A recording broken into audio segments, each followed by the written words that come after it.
Most patients out there who have osteoarthritis have trust and faith in their healthcare professionals. Unfortunately, there are practices that are going on in our community that can erode the credibility of those that are caring for you. For many years, there have been a number of practices, both within osteoarthritis and elsewhere in medicine, that have had good evidence to support the fact that they're either of no or little value, or they provide harm and substantial cost, or both. Now, in that category, I would include things like opioids, things like hyaluronic acid injections, and the focus of today's podcast, which is on arthroscopic partial meniscectomy. Millions of people around the world have this procedure done every year. There's clear evidence to suggest it does not provide a benefit over sham or physical therapy. It carries with it substantial harm and substantial cost. Despite good evidence supporting that and guidelines recommending against its use, it remains pervasive. We need to think carefully about the way we provide care for patients so that it's done with patients at the front and center of what we care about, and that we always do what's in their best interests and ideally do them no harm, and don't do things primarily because it is remunerating us or we're benefiting from that as a medical profession. It's a controversial topic, it's a difficult topic, and I'm really pleased to have a returning guest talk about this because he is a really critical thought leader in this space and someone who's done a lot of work to develop the evidence, but also hopefully disseminate some of that evidence to help you as the community of people with osteoarthritis. Hello, Teppo, and welcome to the show. Thanks, David. My pleasure. Yeah, it's great to see you, albeit at a distance and a much longer distance than when I last saw you. Now, for all of the listeners out there, Teppo has been a guest before and he's kind enough to share a little bit more of his insights and wisdom with us today. If you'd like to go back and listen to that, that's an episode on arthroscopy with Teppo and Chris Vertulo. But in the interest of just recapping and refreshing everybody's mind, Teppo, do you want to just briefly tell us a little bit about your journey and what brought you here? Thanks, David. I'm an orthopedic surgeon by training, but I don't do any surgeries anymore. I'm the professor and chief surgeon at the University of Helsinki and Helsinki University Hospital. I run our residency program here in Helsinki, and whenever I have got some spare time at work, I try to do research on cost effectiveness, efficacy of various orthopedic procedures. So basically trying to address the question, do the surgeries that we commonly perform in orthopedics, do they work or not? Which is such an important question and is really pretty much the focus of what we're going to get into today. And you're a wonderful proponent of, I guess, enumerating and elaborating on this issue of low value care and looking at methods that we can use to hopefully disseminate better evidence and get that into clinical practice. But I guess just as a way to frame the content of today's conversation, what is evidence-based medicine or treatment? And how can people, I guess particularly those with osteoarthritis, ensure that the treatment that they're getting is evidence-based? This is a very broad question, and I doubt that I am the best expert in elaborating what evidence-based medicine is. I guess most of the listeners would assume that everything we do in medicine is evidence-based or science-based. But to a great surprise to many, this isn't the case. Evidence-based medicine was something that was kind of discovered slowly in the beginning of the 90s. It really started as a movement from a few universities in the world, one being McMaster University in Canada, one being Oxford in the UK. And frankly, I can't even remember the exact definition of evidence-based medicine, but it kind of meant a transition from the old paradigm that doctors were just seeing the patients that they had treated and basically assessed whether or not they had done a good job, to another approach where we started asking patients about how they fared after certain procedures of medical interventions, like giving them drugs, and started comparing doing something with doing nothing, as we did in our trial, where we did the actual surgery to half of the patients, but half of the patients, without knowing, actually got a placebo or sham operation, and then we followed them up very carefully by other people other than the ones that actually did the surgery, and used validated questionnaires to ask about their symptoms and how they were doing. So basically, evidence-based medicine is a scientific approach to assessing whether the stuff we do as doctors works or not. Yeah, no, it's a great explanation, and as you say, in large part a transition from the armchair or godfather anecdote experience of clinicians to trying to provide much more critical and rigorous evidence to support what happens in clinical practice. And as you say, a lot of the time what happens in clinical practice does not have a good level of evidence to support the way practitioners carry out their business.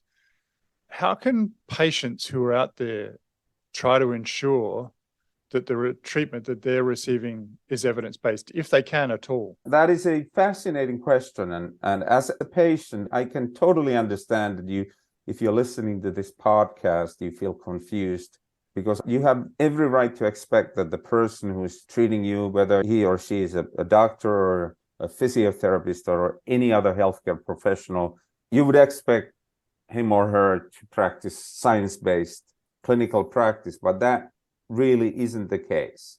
And this is really the problem, the imbalance in the knowledge of the scientific literature behind. And as a patient, you have to have trust in the person who is treating you.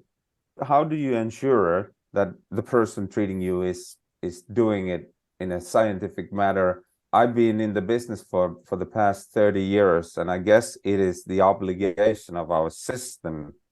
And it really boils down to the public trust of our system to make everything we do as scientific as possible. And that, I guess, is really the point of the editorial that you asked me to write about the credibility and public trust of our system. Yeah, and I guess that's at the nub of a number of issues that are occurring in the modern era. But I think one of the issues around the editorial that really promoted me asking you to write it was obviously your experience in doing a wonderful trial around arthroscopic partial meniscectomy. And I just wonder, before we get into that credibility and trust aspect, whether you can just tell us a little bit more about what is arthroscopic partial meniscectomy and what does the current evidence base say? Okay, the procedure is actually very simple. People with knee pain have, for the past, I guess I could say, 50 years gone to orthopedic surgeons to complain about their symptoms of knee pain, and then there can be slightly different symptoms like catching or locking or popping. We're talking about people in their middle age. And our approach to dealing with these patients is to examine them first and then send them for an MRI, just to have a map of what is going on inside the knee. And then what we have discovered is that a lot of middle-aged people have abnormalities, something that we don't see in young patients. And our approach of considering these abnormalities in imaging as something that is causing pain, we've subjected them to a surgical procedure called arthroscopic partial meniscectomy, which basically means that we insert through a keyhole surgery an arthroscope or a camera inside the knee, and through another cut, which we call a portal, we have these instruments that we can insert inside the knee and clean up things. And one of the things that we have cleaned up, polished, made it look tidier, is a structure called meniscus. And so to simplify, we've basically done something, a small surgery. I guess most people have either undergone the surgery, have heard of someone who has gone through arthroscopic surgery for their knee, and most often the procedure has been cleaning up of the tissue or arthroscopic partial meniscectomy. And that was the question, or that was the procedure that we put under the magnifying glass in our trial. And what did your trial, and what does the sum of evidence, not just from your trial, say about the efficacy of arthroscopic partial meniscectomy? And I really appreciate that you talking about the totality of evidence or all the trials. There are about 10 trials, and this makes the topic one of the best, if not the procedure with best evidence base. So the entire totality of evidence, if I can use that expression, pretty convincingly shows two things. One, that people who undergo this procedure do benefit. So usually they are people who give their knee on a scale from 0 to 10, about a 3 or 2 when they see a doctor. So they are saying that they are having a lot of problems. And once we do the procedure, their self-rating goes up to somewhere around 6 or 7. And the pain does the opposite, from 7 or 6 to down to 2 or 3. This was using the old paradigm. This was a good result. So we do something and we follow up on these patients to see that we actually were able to produce an improvement. So what we did, and what a lot of other people did, was something called control trial, where half of the people got the actual procedure while half of the people got something else. In our trial, it was placebo surgery, which was identical to the actual procedure, except we didn't touch anything inside the knee.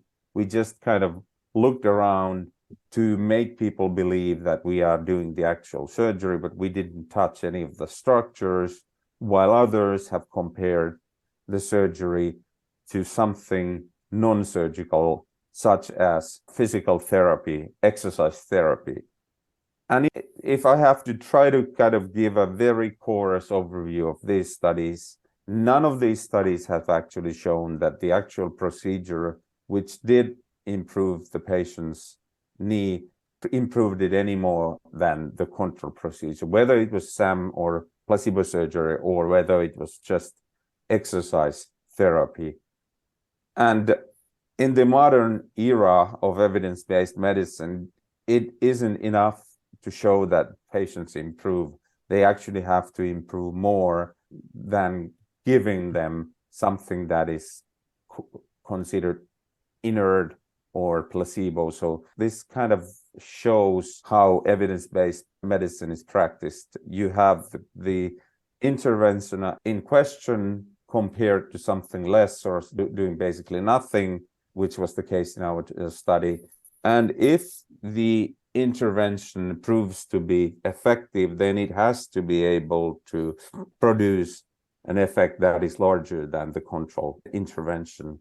And this isn't the case with APM. So basically, APM seems to be just doing the same as making people believe that we are actually treating you. Yeah, and so on the back of that evidence, which has been now around, as you surmise, for at least a decade or more, guidelines have advocated that we shouldn't be doing this sort of procedure. But unfortunately, to this day, it's still quite pervasive. And one of the arguments, I guess, that surgeons have come up with, and that this was the basis that prompted me to ask you to write the editorial, was that there may be subgroups of people that do respond. What's the argument that's been made, and is there any evidence to support the notion that there are subgroups of people that may respond to arthroscopic partial meniscectomy? Yeah, just a little sidetrack. Guidelines made by people who are not in the field. So people who are expert in critical appraisal or experts in assessing treatments, experts of evidence-based medicine have very strongly argued against the procedure. So they have made guidelines that actually suggest that we should stop doing this, while orthopedic surgeons have made a number of guidelines that suggest the contrary, that we should continue doing. And their guidelines have proposed or asserted that there are still subgroups, some specific patients who benefit from this surgery. And this is one of the problems with current medicine or current evidence-based medicine. It seems to be okay to say something pretty vague, like, yeah, there are still people who benefit from this surgery, without the need to provide actual data to support your claim. So for the past 5 years, we have had this hunt for these subgroups. People have used various different analytic approaches trying to tease out these subgroups, trying to identify these subgroups, these asserted, alleged subgroups that would benefit. And I won't get into details about the proposed subgroups to benefit, but basically there have been assertions that there are people like this or there are people like that. Now, a paper that was published in your journal, or will be soon published in your journal, used a very modern analytic approach where they kind of gather together a lot of data from different trials that we talked about just before, to try to tease out whether there are actually subgroups to benefit from this procedure. And again, this wasn't the first study to try to tease out these subgroups, but this used another method, another very modern method, and it again failed to identify any subgroups that benefited from the procedure. And this kind of exemplifies the problem in modern medicine. Those who are carrying out these procedures, who are still arguing that this is a good procedure, are doing just that. They are not just actually providing any data. They are just providing assertions, and then other scientists have the obligation to actually carry out the study to prove, to corroborate or refute these assertions. And this paper to be published was another one of those, which again simply showed that the procedure doesn't work. We can't identify consistently any certain characteristics in patients which would predict a good outcome. So Teppo, we've got clear evidence that the procedure is no more effective than sham or physical therapy. We've got no evidence at all that there are different subgroups who are likely to find a better response. We've got a population of clinicians who are continuing to do the procedure despite that evidence. What impact do you think that has on, I guess, the credibility of the profession and the trust that patients may have in that community of professionals if they were aware of that information? Yeah, in some countries they seem to be aware of that evidence, and I think if people are to find out that for years I've trusted you, I've come to you as a doctor with the idea that you are going to help me with the best available evidence. You don't have anything. This isn't about you. This isn't about what you like to do or where you get money from. This is about trying to help me with the best available evidence, with the best methods. And then to only find out that no, for a decade or more, there was abundance of evidence to question this procedure, but you still went on to do it for me. I mean, David, I think the implications of such thing to happen would be, I can't even think about what it would mean. At least to me, the foundation of doctor-patient relationship rests on trust, credibility. And that was really kind of the reason why, after writing quite a number of these editorials, I guess I changed the angle slightly this time to not talk about that much about the evidence anymore. I think the evidence is so conclusive, but I wanted to talk about the psychological issue of losing the trust, losing the credibility as a profession, and what it could mean to patient-doctor relationship in the future. Yeah, I mean, it's a huge issue, and I think examples of this are pervasive throughout medicine and surgery, unfortunately, where there's a procedure that's been practiced for many years that has been demonstrated now not to be of benefit, but with substantial cost and harm. And, you know, a subgroup of professionals who stick by that procedure. I know that you in Finland and others in Spain have been successful in turning this practice around and reducing the frequency with which this practice is provided. But how can we, I guess, as a community of people that are responsible for disseminating evidence about care, have some say in policy around the world, how can we ensure that healthcare is more aligned to evidence? What steps can be made? I think it's a huge problem. This has been on my mind for the past 10 years. I thought that when I started as a young doctor, and it's been a while since I was a young doctor, I thought that this isn't about us. This isn't kind of a narcissistic journey, but this isn't about understanding that this is how every field in the society evolves, like cellular phones. I can still remember, because Nokia was the one that really actually brought the first cellular phone. It was about 10 kilos in weight, and now we have these amazing little things that we put in our pockets, and they can do more stuff than computers in 10 years ago. So I mean, I thought that progress is inevitable, being wrong is inevitable, but it seems so hard for doctors to admit that they are wrong. And we hear these talks about autonomy of doctors and us being able to make the decisions in the end and make the judgment, which implies that we have the capacity, we have the ability to make such judgments. But the more I've been in the business, the more I've come to the conclusion that doctors are, in the end, they are very selfish. They are very unable to stop doing anything that they have done in the past.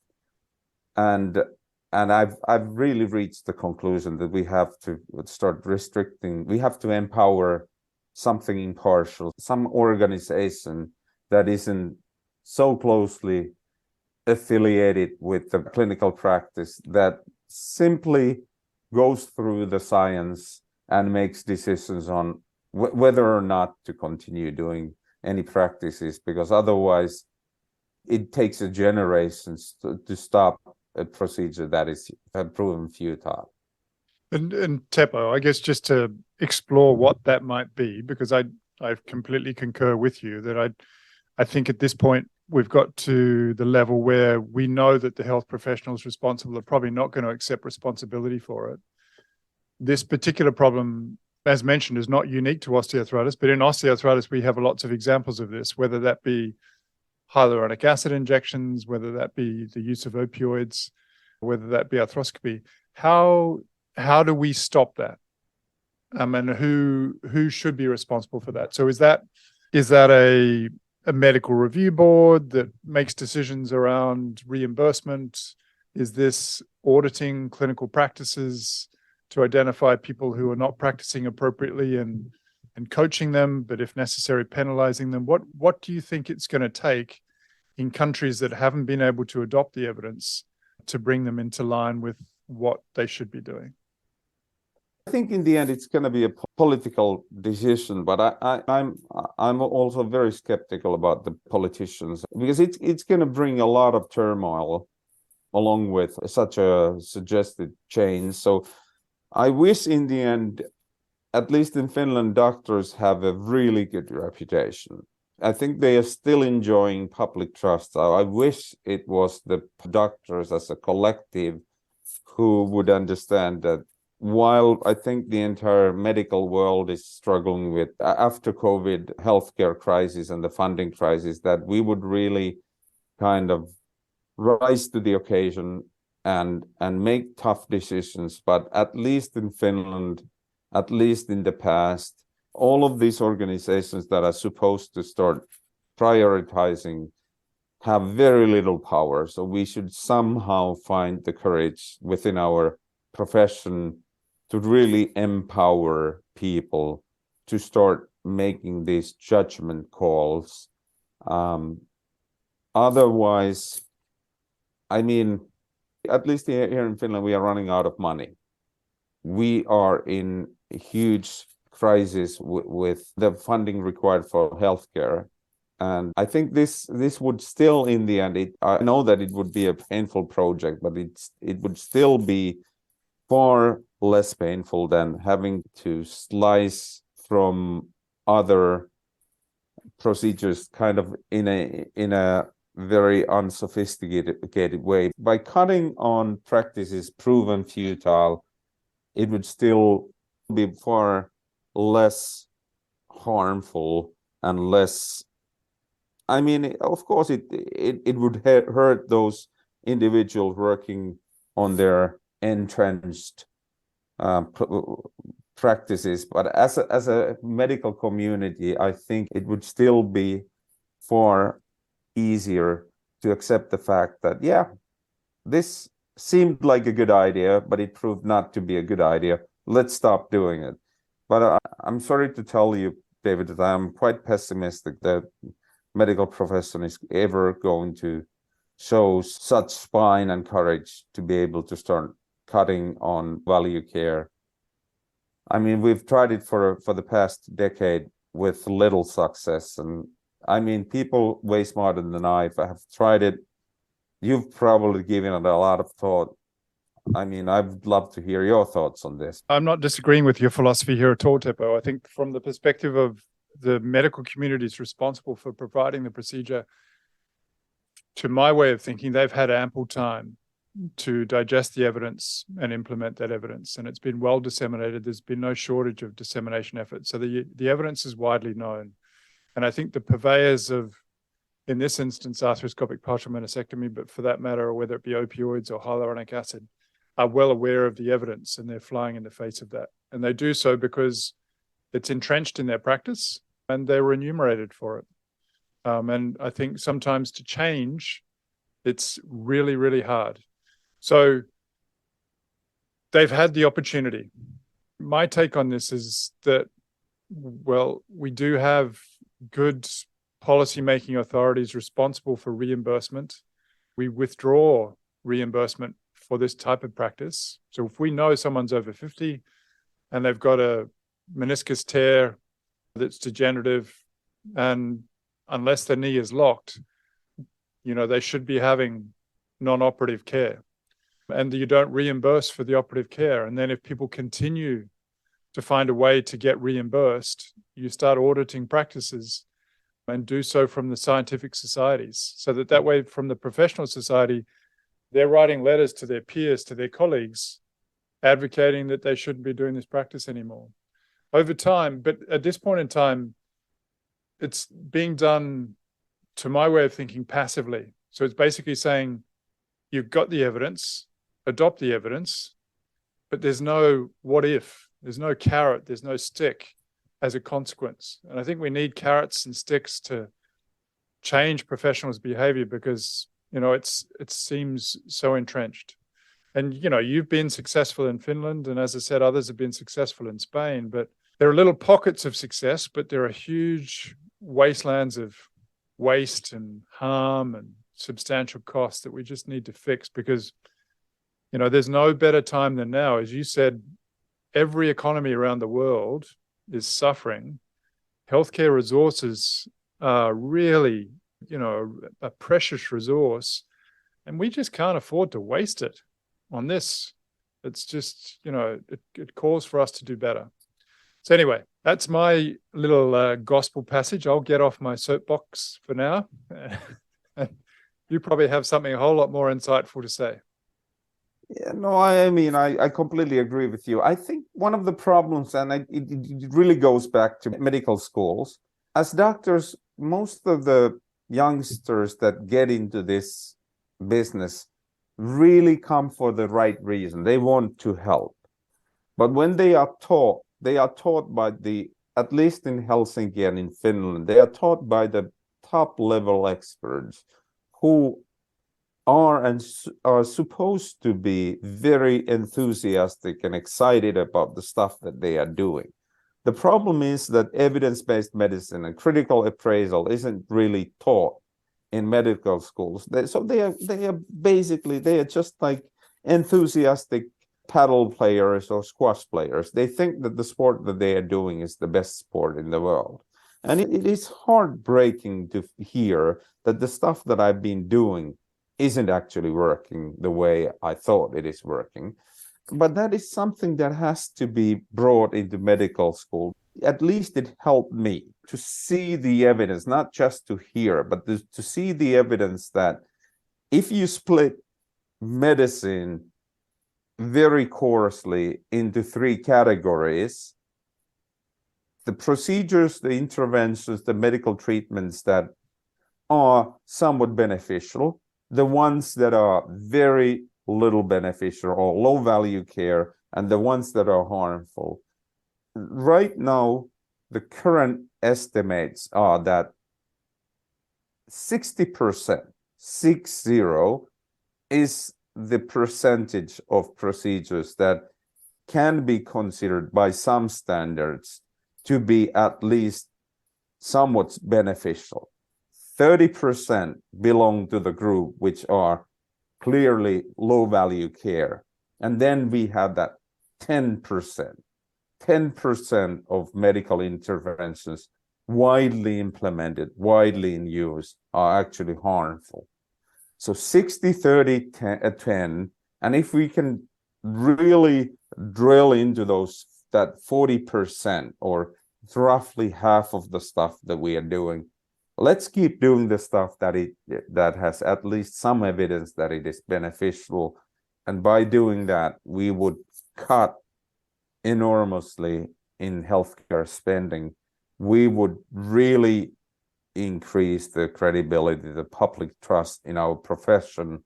Teppo, I think that's a good place to stop. Thank you so much for your time, your insights, for writing the editorial. And I hope you continue to look after yourself, and I'll hopefully be in touch again soon. Thanks, David. It was, again, as always, a pleasure talking to you. So for anybody who's out there who's had an arthroscopy that's benefited from it, that's okay. If you've had an arthroscopy and you've been harmed and or it's cost you a lot of money, I'm sorry that that's happened to you. As I said today, really the focus was on trying to dig into an issue which is still pervasive, that causes our community harm, erodes the trust in the credibility of medical professionals, carries with it substantial cost both to you and to the society as far as medical costs are concerned, as well as a real risk of harm. We need to stop it. There is no benefit to be gained. There's no subgroups to be found. So for those of you who are out there who are practicing the procedure, we know that it's not providing your patients benefit.